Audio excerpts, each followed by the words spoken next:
I've been doing OSHA work for a long, long time in this town, nationally with some of my clients, and I can tell you without hesitation that OSHA as an agency has never been more active right now than in any of the 20 years of my practice. Not only are they more active right now than they've ever been, they're also more inflexible than they've ever been. So in the good old days of OSHA work, when I started doing this way back when, they would work with you and they would take things into consideration like you tried, or you made a good faith effort to fix, or you've got financial difficulties, or you're a small size employer. OSHA will still tell you that they do all those things, and they sort of do, but the deals went from reducing things down to sometimes 10, 20% of the initial citation to now I know they have a fixed number that they will not go beneath. In informal conferences and settlements and settlement discussions, and they will kick you to litigation now rather than settle the case at the administrative level.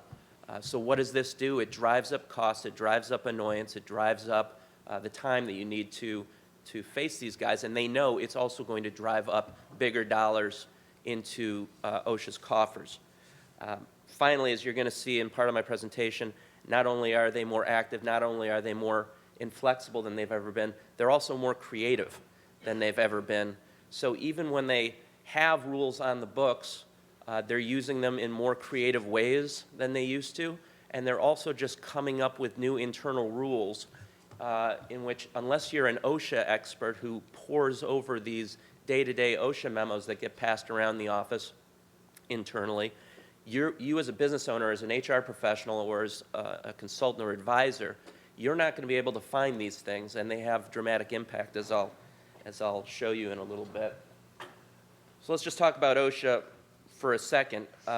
It's hard to argue with what OSHA's true mission is. I mean, who doesn't want to work in a safe workplace? That sounds pretty good, doesn't it? We don't want to have chips whizzing past our head and taking headers into big machines with gears and other things that can amputate and kill you. So that makes all the sense in the world.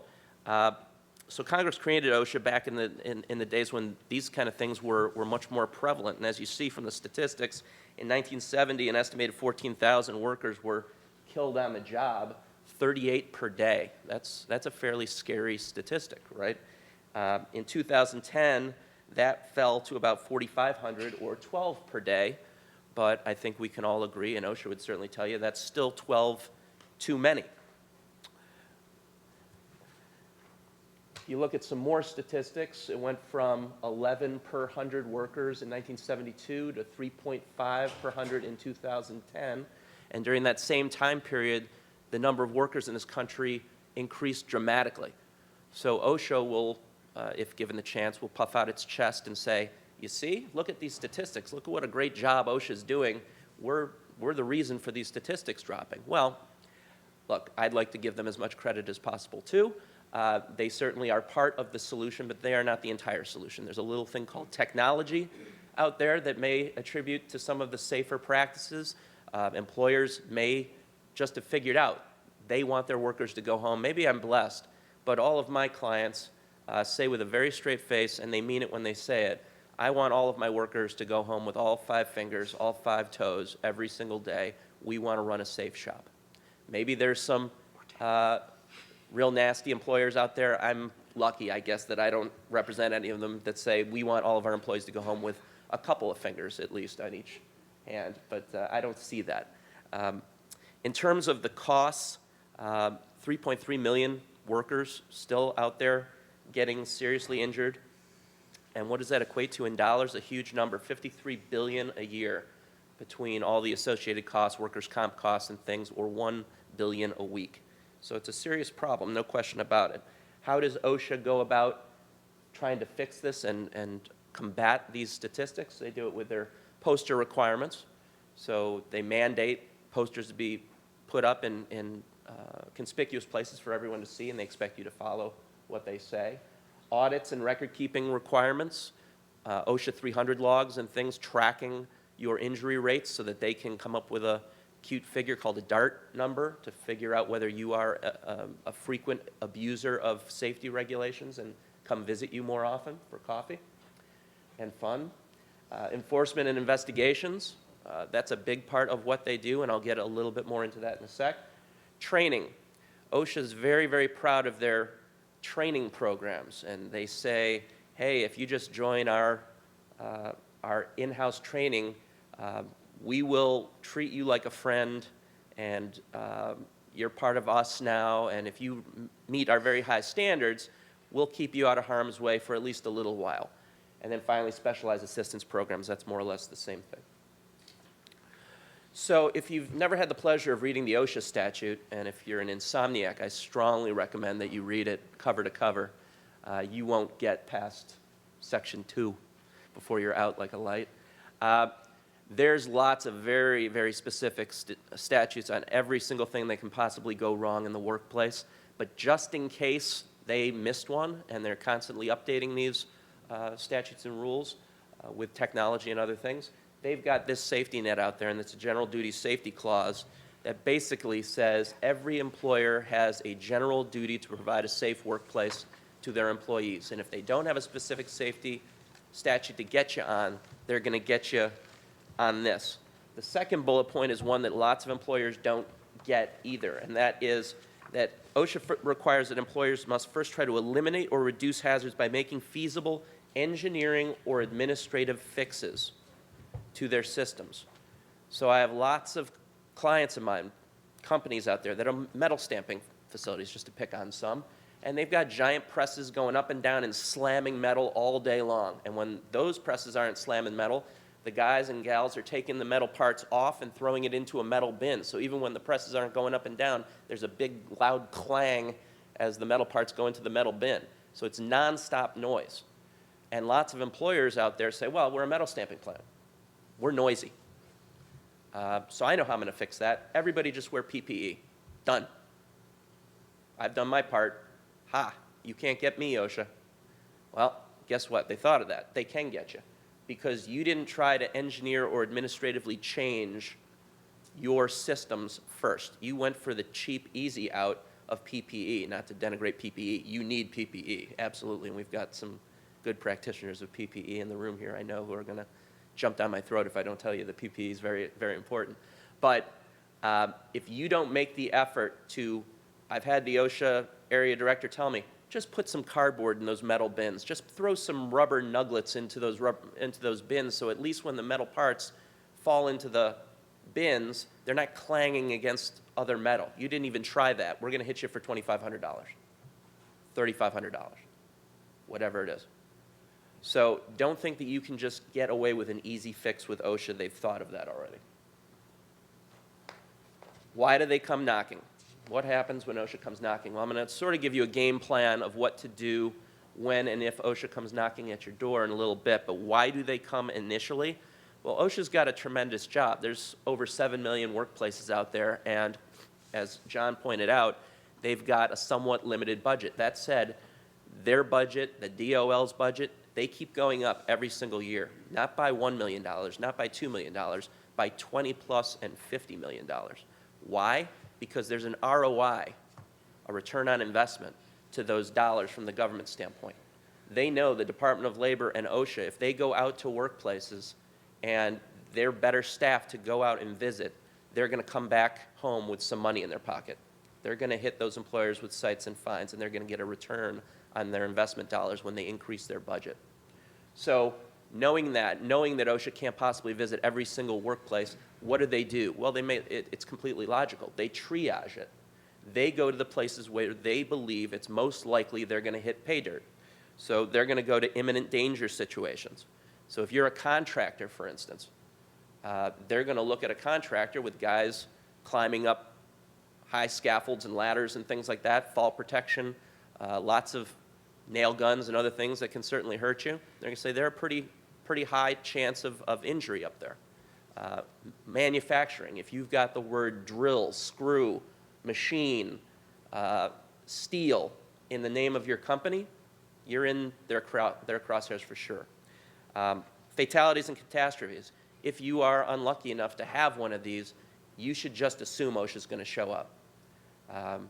5, 6, 7 years ago, OSHA would often show up the very next day. So I've gotten the 4 in the morning call from clients of mine where unfortunately somebody got really terribly injured, and OSHA was there at 5, 6 in the morning. Same time. How did they find out about that? They monitor the EMS logs, the ambulance feeds, and they know when something terrible happens, and they often will try to come out as soon as possible. Now that they're a little busier, and I'll explain why they're a little busier than normal, they might not come the same day, they might not come the next day, but I'd be shocked if they don't come the same week or very shortly thereafter. Complaints. Complaints can come from the strangest places. Employees who are still with you, ex-employees who want to get you, and temps who are either still there or weren't hired and they want to get you. This week alone, I have 2 situations. I was just texting with my buddy and my client on the way over here.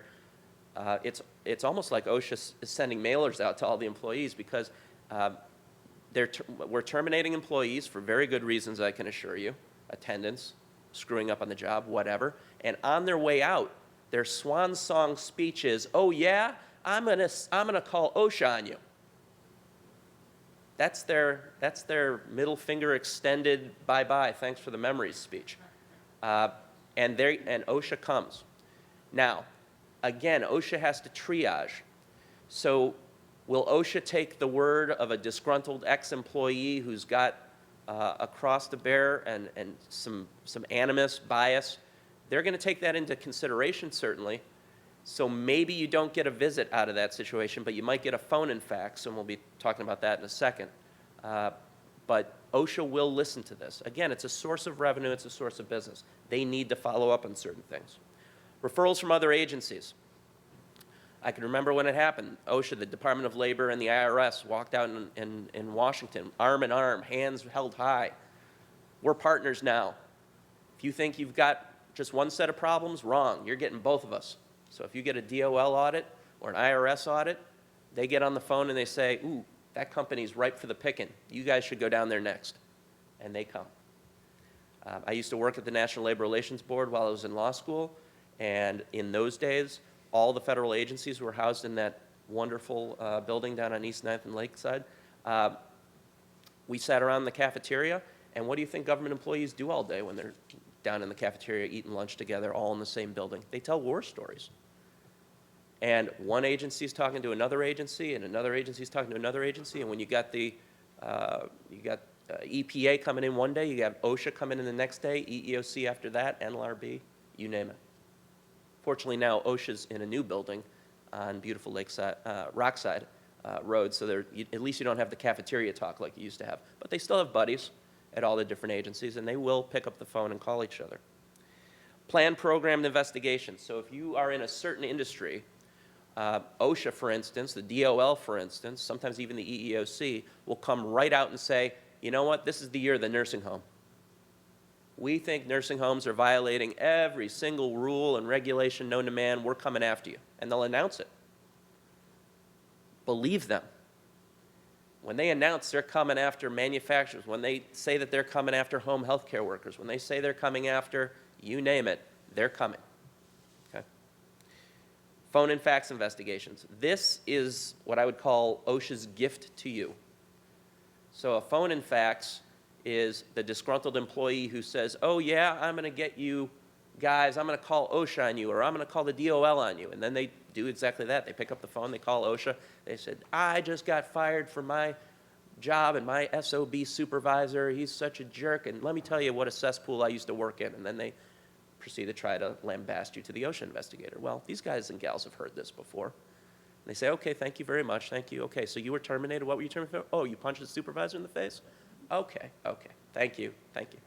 And they'll put it to the side, and then what you'll get, instead of a visit, is a phone and fax, where they will fax you a sort of complaint, and they'll list out the things that they heard over the phone, and they'll say, "Look, we don't have the time or the energy to come out and visit you, but we do want you to fix these things if they're applicable, so send us back proof that you did it, and we won't come visit you for a while." They'll still put you on a list. If they get enough of these phone and faxes, they are going to come. And we've had a rash of phone and faxes lately at one particular great client of mine who's here, who I won't mention. And they're coming fast and furious. It's almost like these employees have been trained to do this in some strange way.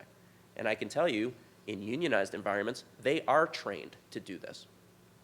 So if you are in a unionized facility, be very, very aware that the union is out there and they are at least telling the employees their rights and which agencies to call if they have a problem. National Special Emphasis Programs, this is a new little trick in their tool belt where in the good old days of my OSHA life, if an OSHA investigator came in and said, hey, we hear you've got a problem with press 3, it's leaking oil. I'd say, okay, and I'd grab the OSHA investigator, I'd wheel him out the front door, I'd go out around the parking lot, take him down a flight of stairs, up, pop through a vent, and I'd get him right to press 3. I'd say, okay, circle the press, see what you want to see. And the investigator would look at it, like, oh, that looks like a similar press over there. Nope, nope, you're here for 3. Right back down the bat cave, right out the back door, back into the parking lot, out, have a nice day, bye. That was the game plan 10 years ago. Can't do it anymore. This is why, National Special Emphasis Program, so I'll explain a little bit more about that in a second. Right now, for instance. So, National Special Emphasis Programs, there are national ones and there are more local ones. And you can find these on the websites because they do change from time to time. But if you have, I'm not going to go through every single one of these, but if you have these things present in your workplace, and almost any manufacturer does, I mean, just take a look at them. Dust, lead, amputations. That means any machine that could possibly amputate something. They've got a national emphasis program for it. So what does that mean? That means OSHA can come to your front door, be as friendly as can be, and I know all the investigators at this point, they're nice people when they're not working. When they're working at your front door, they're there for a reason. And they can smile and show you a badge and really downplay the reason for their visit and say, oh, I'm just here to check out your OSHA 300 logs. If you could just grab those, I'll sit in your conference room, won't bother you a bit. I just need to inspect those. I'll be in and out of your hair in 15 minutes. That's a great, easy, oh, that's a wonderful visit from my government. I think I'll let them do that. Well, once they're inside your facility, they've got this, National Emphasis Programs. You know, I noticed that the name of your business is Metal Screw and Drill.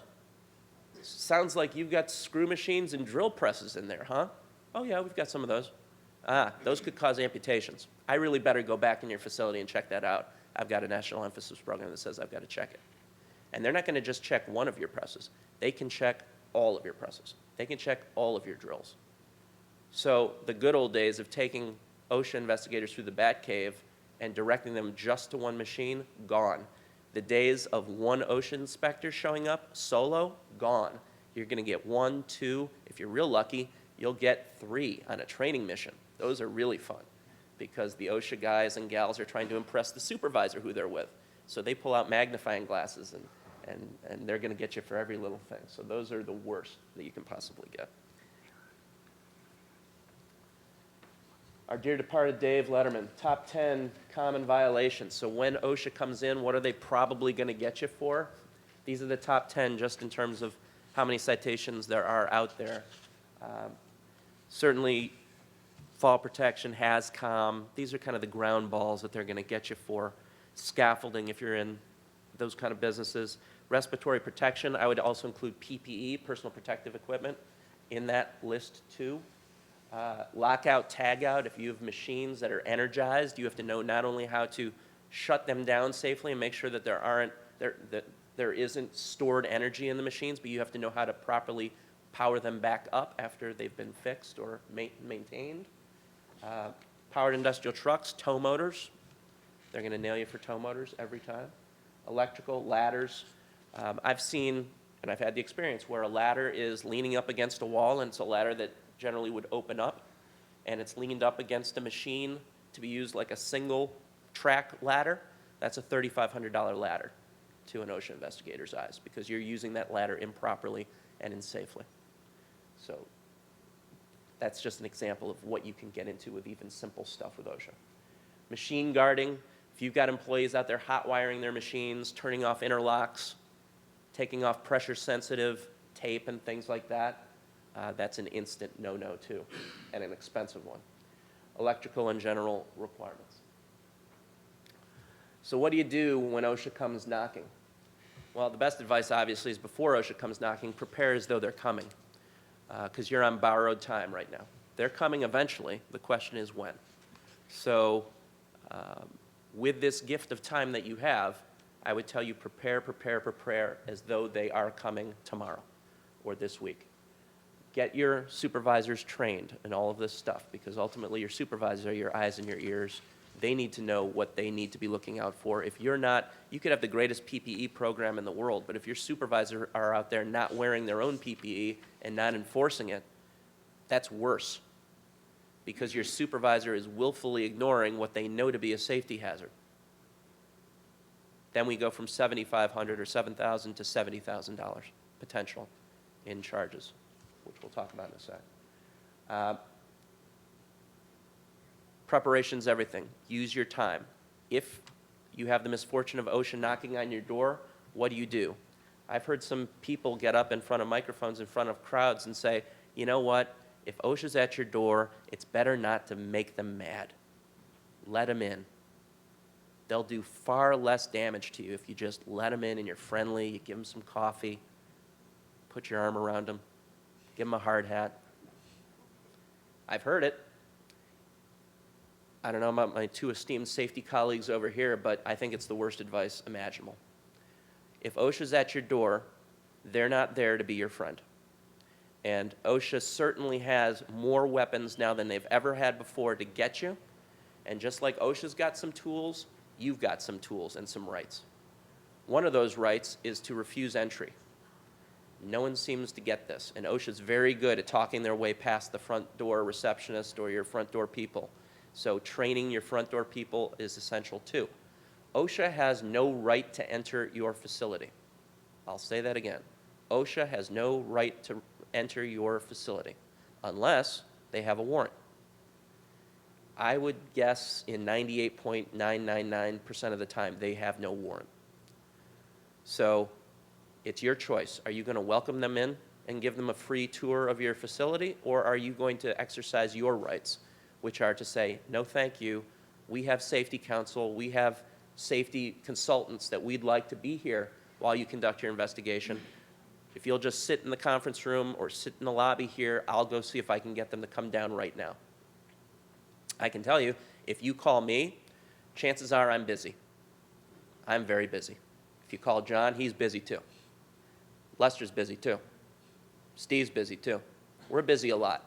If we can come down, we will, because we don't want to piss off OSHA either. A lot of there's an old saying in the law, it's good to know the law, it's better to know the judge. Same goes for OSHA. It's better to know the investigators, and it's better to know the area director. And how do you get a good relationship with OSHA? It's by not BSing them and jerking them around and playing games and being untrustworthy. So when we're able to get down there, we will come immediately. But if we cannot, for legitimate reasons, I'm going to get on the phone, John will get on the phone, Steve will get on the phone, Lester will get on the phone, and we're going to ask them to politely leave and reschedule the visit for a time that's completely convenient for them. Next morning, 6 in the morning, fine. I can't make it down right now. I'm not trying to jerk you around. They will leave. They will leave. They'll fight a little bit, but they will leave. And what do you get with that? Who here would rather take a pop quiz than study for a test? That's why you ask them to leave. You know they're coming, so fix up your place. They could be coming at an inopportune time. They could be coming when you're in the middle of production. That's not the way your plant presents at the beginning of the day or at the end of the day. If they don't have a right to come in, don't let them in. Okay? Warrant versus no warrant entries, I just mentioned that. There is a slight difference. I don't know if we have any unionized employers here, but unions do have certain rights with OSHA. So if OSHA does show up, they're going to ask for your union representation too, and they're going to want to talk to the union as well, but that's a very small percentage, so I won't go into that too much. Call your attorney safety consultant, absolutely. They will show the badge. They will identify themselves. They will ask to do all kinds of interviews and check documents and do those things, but we want them to do it on our timetable, not on theirs. At the end of it, they will do a closing conference. In other words, they'll get you in a conference room and they'll tell you in general what they found, and then they will go back and figure it out specifically what they found with citations to the statute, exact facts as to what they saw. They'll take pictures, they'll take video. If they're taking pictures and video, you should be taking pictures and video. In the good old days when OSHA was nice, they'd send me their pictures and video that they took. They don't do that anymore. No more Mr. Nice Guy. So if they're not going to be Mr. Nice Guy, why would you be Mr. Nice Guy? After they come and do their visit, you have 15 days to contest their findings. In almost all cases, I would tell you, it's probably worth it to contest their findings once you know what they've come back with. And let's say the number is 15,000, 20,000, 80,000, 6 figures. If they get you for 6 figures, expect your name in cranes next week. They've started publishing all of their good deeds out there in the workplace because they, again, want to get the word out they're coming. They want employers, and this is smart, to be afraid of them. They want employers to know they're out there and the citations and fines could be a big, big number. Is it going to end up that big number? Not if you hire us. That's a shameless plug. But they're not going to put in print the week after their $150,000 citations actually got knocked down to $35,000. That's not going to appear in cranes. They've done the damage already. They've got the word out. So in most cases, contesting their findings is advisable. I'm not going to go through all of these, but just know there are all different kinds of citations. The ones you want to avoid, willful. So willful and repeats are the 2 worst. Willfuls can also come with criminal penalties, where they can actually threaten to throw you in jail as the head of safety, the head of the company, head of HR. If you willfully ignore safety hazards that you knew about, why? Because they came up before and cited you for it. Why? Because you've got supervisors who have open door CNC machines with bodies leaning inside them while supervisors are standing there watching. That's a willful. That's a willful violation. They can hit you for each occurrence $70,000 that they see. Serious, those are the $7,000 variety. Everything is serious. So they're going to hit you for lots of seriouses. What they're real good at is saying, well, you didn't have a lockout tagout program whatsoever. We're going to hit you for $7,000 for that. You also didn't train your employees on your lockout tagout program. We're going to hit you for $7,000 of that. You also didn't keep logs of your training programs. We're going to hit you for $5,500 of that. And you say, hold on a second. How could we have done those other 2 things if we didn't have a program to begin with? We can't train on what we didn't have. Just hit us for the 7. We get it. No, we're going to hit you all the way down the statute. And then they'll come back to normal if you contest it, maybe. But that's their game plan. They're going to hit you for as much as they can because the number is ultimately going to get reduced. Failure to abate and repeated. If they've been to your place and you've promised to abate or fix the problems that they found and they come back and they see the same things there, big problems. That's a repeat violation. Dollar values go up significantly. You might get a willful out of that too. You don't want that. And by the way, if you have multiple facilities, what's good for one is good for all of your facilities. So I have a client with multiple facilities in this state and other states. They got hit for a lockout tagout program. They fixed it in Cleveland. They didn't fix it in Akron, and they certainly didn't fix it in Virginia, a plant that they just opened. They nailed him in Akron for the exact same thing because they didn't have the same great program that they had in Akron as they did in Cleveland. That was a repeat violation.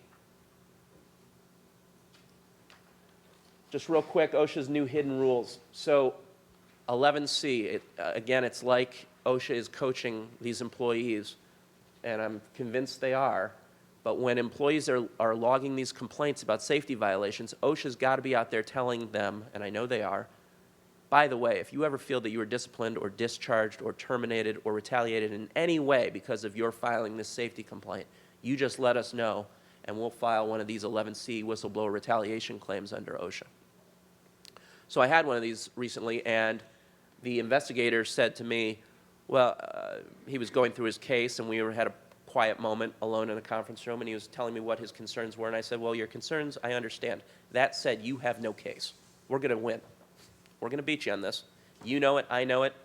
The facts bear it out. you've got a whack job as a witness. He's not credible. We are. I've got 4 people. You got 1. We win. And he said, well, Seth, since we changed the 11C whistleblower requirements, it's a whole lot easier to prove these 11C cases now. And I kept a straight face as though I knew what the hell he was talking about. I went back to the office and I started digging through the OSHA website. After about an hour, I found that they had an internal memo that didn't get much publicity at all outside of OSHA that says, yeah, we just changed the standard for retaliation cases under OSHA from a motivating factor, in other words, it caused the termination or discipline or discharge. It caused it to, we think there's good cause to believe it did. Who's we? It's the investigator who's there that day, who might have a bone to pick with you, who might be having a bad day. But if they think there's good cause that the employee was discriminated against, retaliated against, discharged, disciplined in any way because of making a safety complaint, they can prove an 11C case now. What does that mean? Instead of winning them, which I do every single time in the good old days, it gets kicked up to the Department of Labor Solicitor's office, and now you're in litigation. So very behind the scenes, very super secret, they changed this standard. And it's meaningful. And it's real easy now to make these 11C cases stick. Injury reporting changes. In the good old days, and this makes all the sense in the world, if you had a fatality, you had to report it to OSHA within 8 hours. Well, they changed it now. Now you still have to report it within 8 hours if you have a fatality, but you also have to report it to OSHA fairly immediately if you have an amputation or an eye injury, loss of an eye. Amputation. I was talking to an OSHA investigator the other day. He said, I've got no time to do anything, Seth. I'm sorry that all my stuff is late to you, but I'm out every single day now. Since we changed this standard, I'm going out to companies now where employees are slamming their fingers indoors and are nipping off the end of their fingers, and that's an amputation under our standard, so I've got to go. Any amputation, I'm on site. So I've got no office time left to get these reports out and get your citations out. I'm out so much on these amputation cases, I can't sit still for a moment. So what does that little innocuous rule change do? It increases the likelihood you're going to get visited. What does that do? It increases the likelihood you're going to get cite and fined. Why? They can walk your entire plant now, national emphasis plants. If they got an amputation, you've got the ability to amputate somebody at your plant. They're coming. So these little insidious behind-the-scenes rule changes, while they sound, if someone gets amputated, you think OSHA should know about it. That makes some sense. But what is the practical result of it? More money, more fines, more citations. Repeat violations. I went on OSHA's website yesterday, and if you look it up, it will tell you that if you have been visited by OSHA and you get cited for something, you can only get nailed for a repeat if it happened within the last 3 years. But it's not 3 years. They changed the rule. It's 5 years. Did they tell anybody about it? A lot of people don't know about it. You can still go on their website and find 3 years statute of limitations on repeats. You've got to dig to find out that it's really 5 years. Again, what is the impact of it? Repeat violations, increased dollars, increased cites and fines.